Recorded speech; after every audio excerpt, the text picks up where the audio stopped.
Hello friends, অডিওটেক BD YouTube চ্যানেলে আপনাদের স্বাগত জানাচ্ছি।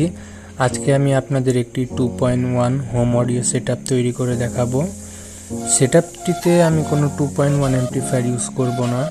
স্টেরিও এর জন্য 50+50 ইনবিল্ট ব্লুটুথ সহ এই স্টেরিও অ্যাম্পটি ইউজ করব ও সাবউফারের জন্য 300 ওয়াট আরএমএস এর এই কার অ্যাম্পটি ইউজ করব।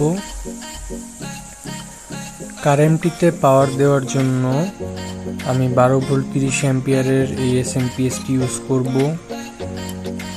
ও স্টেরিও অ্যাম্পলিফায়ারটিতে পাওয়ার দেওয়ার জন্য 24 ভোল্ট 10 অ্যাম্পিয়ারের একটি এসএমপিএস ইউজ করব।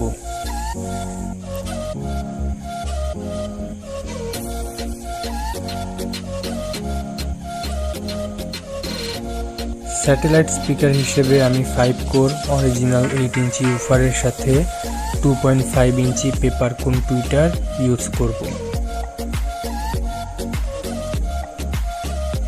ও সাবউফার হিসেবে LG X মেটাল বেস সিরিজের 10 ইঞ্চি একটি সাবউফার ইউজ করব। আমাদের স্টেরিও অ্যাম্পটিতে ইনবিল্ট ব্লুটুথ রয়েছে ও ব্লুটুথ অডিও আউটপুটের জন্য একটি 3.5 mm জ্যাক দেওয়া রয়েছে। এখান থেকেই আমরা কার অ্যাম্পে অডিও ইনপুট দিতে পারবো। এই নবগুলো দিয়ে আমরা সাব ফ্রিকোয়েন্সি ও সাব ভলিউম অ্যাডজাস্ট করতে পারবো। স্টেরিওতে আমি কোনো বেস টোন ইউজ করিনি, চাইলে বেস টোন ইউজ করা যাবে। সাউন্ড টেস্ট করতে করতে আমি আজকের ভিডিওটি শেষ করব। দেখা হবে পরবর্তী কোনো ভিডিওতে। কোনো কিছু জানার থাকলে কমেন্ট বক্সে কমেন্ট করতে পারেন, আমি উত্তর দেওয়ার চেষ্টা করব। সাউন্ড কোয়ালিটি ভালোভাবে বুঝতে হেডফোন ব্যবহার করুন।